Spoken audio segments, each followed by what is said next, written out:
Hi everyone, so this is a survey of my backyard's ecosystem, and my name is RUELLIA J. Torres. So this is the basic overview of my backyard. We'll learn more about all these things as we go on. First is Bermuda grass's CYNODON. So the roots of Bermuda grass can grow up to 6.6 feet down into the soil. That makes them perfect for areas of drought, as their deeper roots allow for more opportunity for water. They also grow very fast.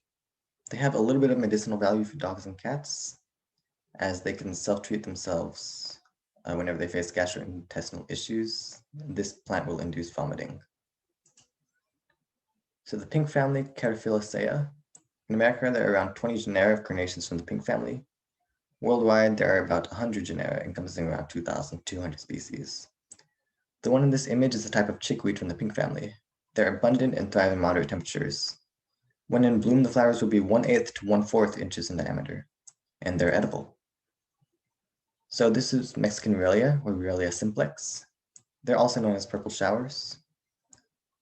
I witness every day how they bud in the early morning around 5, and they fall around 5 to 6 p.m. Depends on how shady or sunny the day is. In shadier conditions, they're more likely to fall earlier. Essentially, they're a type of invasive herb, and they actually grow so much that they push out other native species. So thistles, SONCHUS OLERACEUS. This plant is from the Asteraceae, also known as sunflower family. They're native to Europe, but they were introduced to the US. And they become up to 1 to 3 feet tall, and they bud small flowers, 1/2 inch in diameter. So hummingbirds and bees go to these plants for nectar, and they pollinate them too. The tender leaves of this plant can be eaten when boiled in salt water. So this is WOODSORRELS OXALIS, commonly mistaken for clovers. But with woodsorrels, actually they're edible, and they can even treat scurvy. Don't eat too much, however, as the oxalic acid inside the plant can become toxic. They grow up to 15 inches tall, but most will only reach a max height of 9 inches. Capsula bursa pastoris is an herb with an annual biennial lifespan. Not native to California, it was introduced from Europe again. They grow up to 1 feet tall and grow on arable land. It can be eaten, but there's significant risk of poisoning. You can experience breathing difficulty or sedation. The oxalates could also form kidney stones. It's a type of hermaphrodite plant, so it has the stamen and pistils. It's used in cosmetic items such as perfume. Legumes FABACAEA from the pea family. That includes around 20,000 shrubs, trees, herbs, or vines. This one is a vine. I captured the fruits and their leaves hanging off the vines.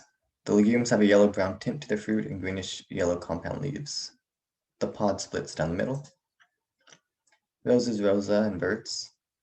So these are right outside my window. They're pretty nice. They have sepals, and sepals protect the rose before it blooms. When the rose starts to bloom, the sepals open up more space for the rose to bloom. And in the middle, it has a stigma, so that's where the rose gets pollinated. This one blooms in Mediterranean warm climate. So this video is a video of sparrows playing in the bush. You can see it's just having fun.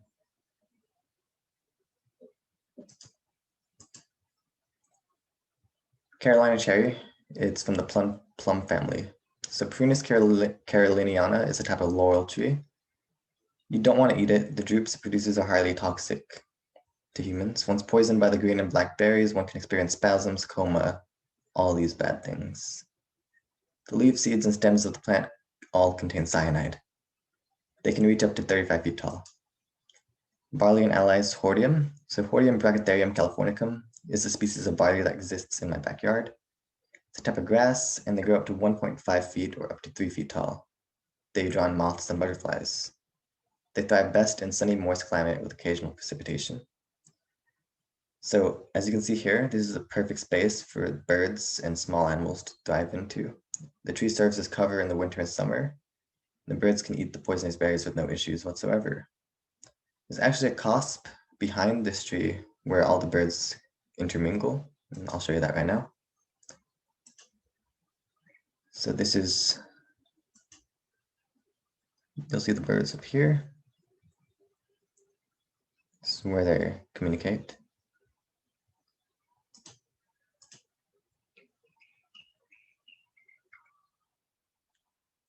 Singing, I'm not sure if you can hear the sound. But on to the next. So these are the birds in their trophic levels. More information about the birds here, of course. But I'll just go to the first trophic level. The primary consumer in my backyard's ecosystem would be all the birds, as they mainly eat the primary producer, plantae, plants. They could also be considered omnivores, especially the blue jay, which verges on being a tertiary consumer. So bees, ant foliage, and trophic levels. So honeybee, Apis mellifera, native to Europe. They actually, the older bees are the pollinators and food gatherers for the hive, while the younger bees brood offspring. Red imported fire ants, Solenopsis invicta, were imported into the US. They grow to 1.6 to 6.0 millimeters, and they reproduce the most after a rainy, warm day. They feed on crops, and colonies can get up to hundreds of thousands, but after a year there should only be around 25,000. For the bees' trophic level, they're primary consumer. For the ants' trophic level, they're a secondary consumer, and the foliage is a trophic level primary producer. Here's my works cited page, and more works cited page. Thank you for watching my slide.